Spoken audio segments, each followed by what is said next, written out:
Eu acho que isso aqui é uma loucura o que a gente está fazendo no país nesse momento. E eu chamo a atenção da inconveniência do momento econômico e político do país para essa discussão. Eu queria colocar nesses termos. A gente está, deputado Marcheselli, uma depressão econômica de 8 pontos. Não é verdade, a economia está estagnada, os sinais de recuperação são muito tímidos ainda. Estamos lá embaixo. O que me preocupa, eu queria que os senhores prestassem atenção, é que o investimento no Brasil cai de 21,5% para 15,6%. É uma queda violentíssima. Estamos falando de 6 pontos do PIB em 3 anos. É violento. Qual a saída do governo? Um programa de austeridade econômica extremamente radical, que está tendo reflexo na ponta de que forma? O investimento público, esse ano, caiu 50% em relação ao mesmo período de 2016. Então, a economia em recessão, você corta investimento. E essa emenda constitucional do teto vai agravar isso, porque sempre se corta do investimento. É o gasto discricionário lá na ponta, é o mais fácil.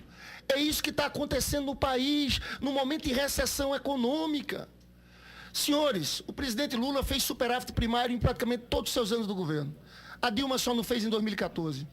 A gente viu que a dívida pública, o Lula quando assumiu era 57,5%. Ele reduziu para 34%. Mas por quê? Porque houve crescimento econômico. No momento de brutal recessão como essa, deputado Leonardo Quintão, o que o governo devia fazer não era austeridade, era aumentar investimento público. Só assim a situação da dívida melhora.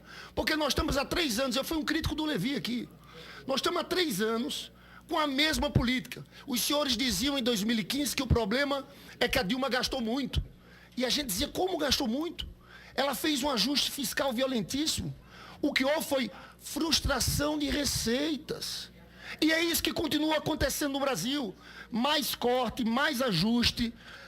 A situação econômica continua muito ruim e frustração de receitas. Então, no lado público está assim. Agora, os senhores, num momento como esse, que tem essa queda de investimento como esse, que a indústria hoje representa apenas 9% do PIB, nós vamos mexer num único instrumento de financiamento de longo prazo. O nome disso é loucura, parece que o país está à deriva, não tem uma estratégia. Não tem uma estratégia pensada, bem articulada. Faltou diálogo nessa medida provisória com todo o setor produtivo do Brasil. Eu estou falando todo o setor produtivo do país. Inclusive que apoiaram o impeachment, estou falando da Fiesp, estou falando da CNI, estou falando da BIMAC, todos estão dizendo, não façam isso. A Fiesp tem aqui uma pesquisa, senador Maziz, que ela fez consultando 1.036 empresas, 403 empresas que recebem financiamento do BNDES. Sabe o que elas dizem? Pesquisa feita com as empresas.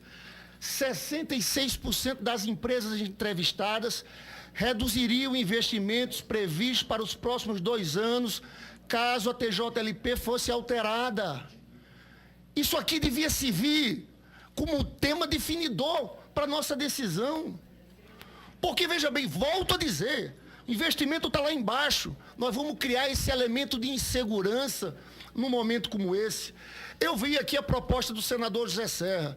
Eu, na verdade, sou contra esse projeto como um todo. Mas ele tenta construir um diálogo. Manter a TJLP para os recursos do FAT. O subsidiado, não. Era um caminho de meio termo. Olha, tem um outro ponto que, para mim, faz parte desse grau de loucura que a gente vive no país. O governo do Temer acabou com a política de conteúdo local. Ou seja, modificou as regras da política de conteúdo local. O impacto lá no meu Rio de Janeiro é devastador. A indústria naval está se destruindo, está acabando. Porque nós tínhamos uma política de conteúdo local extremamente exitosa.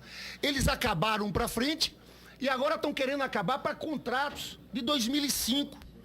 Nós estamos voltando a exportar empregos que era para ter aqui no país. Eu encerro a minha intervenção apelando aqui, senador Romero Jucá, para que se construa, aqui não é discussão só de governo e oposição. Aqui, tanto é que o senador Zé Serra, que apoia esse governo, está do nosso lado. Eu acho que os senhores teriam que fazer um amplo diálogo nacional, com setores ligados ao investimento produtivo também no país. Ainda há tempo de tentar costurar uma proposta acordada em cima de alguns pontos. Eu chamo a atenção de uma última coisa. Eu recebi agora, não sei se os senhores sabem, um documento do da FEBRABAN, dirigida ao Banco Central, de 10 de agosto. Inclusive, e esse tema não foi debatido nessa comissão. Esse documento da FEBRABAN, eles estão, o senador Armando Monteiro, dizendo, eles colocam favorável à TLP. Mas eles dizem que se for implantado agora, no dia 1º de janeiro, vai ter um apagão no sistema de crédito do Brasil. Palavras da FEBRABAN. Tem um problema de sistema. Eu apelo aqui ao relator, porque esse é um documento que o Banco Central tem desde o dia 10 de agosto, porque a preocupação deles nesse documento é isso.